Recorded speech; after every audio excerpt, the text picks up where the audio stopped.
जय Messi सबैलाई good evening. अस्ति मैले एउटा भिडियो हालेको थिएँ नानी जाति भएको चङ्गाई भएको है। तर अब धेरैले त्यसमा चाहिँ अब राम्रो कमेन्टहरू गर्नुभएको छ है। कतिले चाहिँ अब पत्याएन रहेछ है, जाति अब एक्टिङ गरेको जस्तो लागेछ। तर एक्टिङ गरेको भने साँच्ची नै मेरो छोरी चङ्गाई भएको हो, किनभने 3 वर्ष भएको थियो है।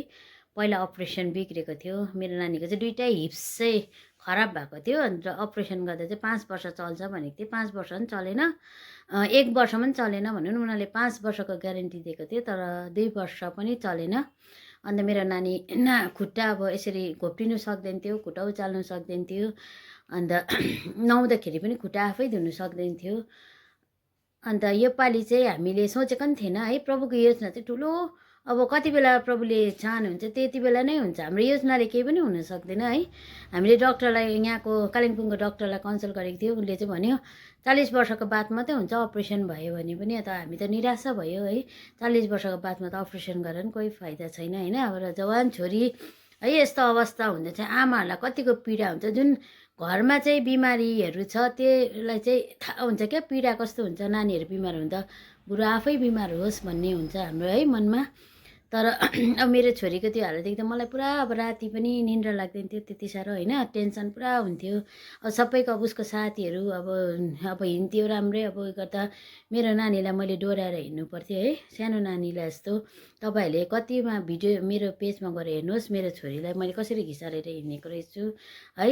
यो चाहिँ दिल्लगी होइन, साँच्चीकै हो, हामीले दिल्लगी गरेको होइन है, हामीले एक्टिङ गरेको नै होइन। मेरो नानी साँच्ची नै चल्ने भयो। अन्त त्यति बेला शुक्रबारको दिन चाहिँ म चिन्दिनँ नि थिएँ है दानियल थापा ज्यू पास्टरलाई है, हामी चिन्दैन नि थियो। मैले युट्युबतिर पनि मैले हेरेको थिइनँ, अरूको हेर्थेँ तर उसको चाहिँ मैले देखेको थिइनँ।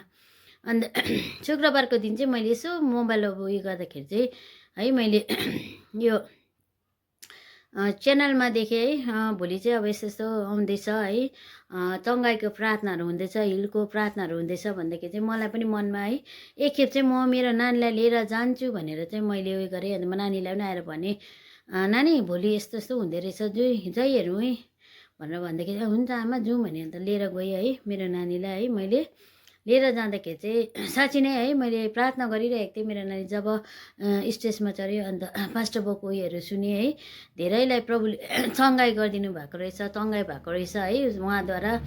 अन्त मलाई पनि एउटा विश्वास भइहाल्यो है। म बस्दा बस्दै प्रार्थना गर्दा गर्दै मेरो छोरी जब स्टेजमा चढेर गयो है, त्यहाँ प्रार्थना गर्नुभयो पास्टर बाउले। प्रार्थना गर्दा गर्दै मेरो आँखा चाहिँ बन्दै थियो र पनि मेरो छोरी हिँडेको उयो गरेको मैले प्रार्थना गर्दा गर्दै देखिसकेको थिएँ है। तर प्रभुको अचम्मको काम भयो है। म त्यति साह्रो खुसी भएँ घरमा आएर।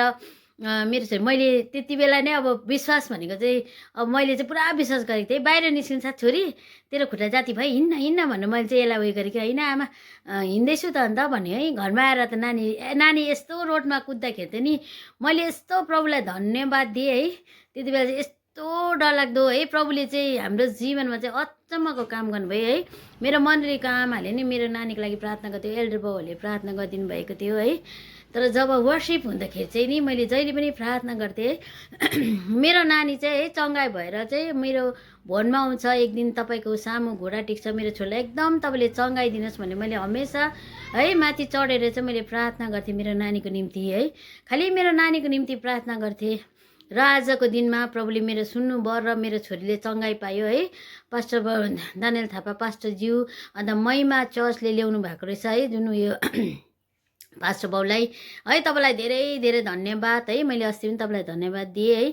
जसले अब त्यो सोचेको विश्वास गरेको छैन है, साँच्ची नै हो है। तपाईँहरूले विश्वास गर्नुहोस्, साँच्ची नै हो, यो भएको हो चङ्गाई भएकै हो।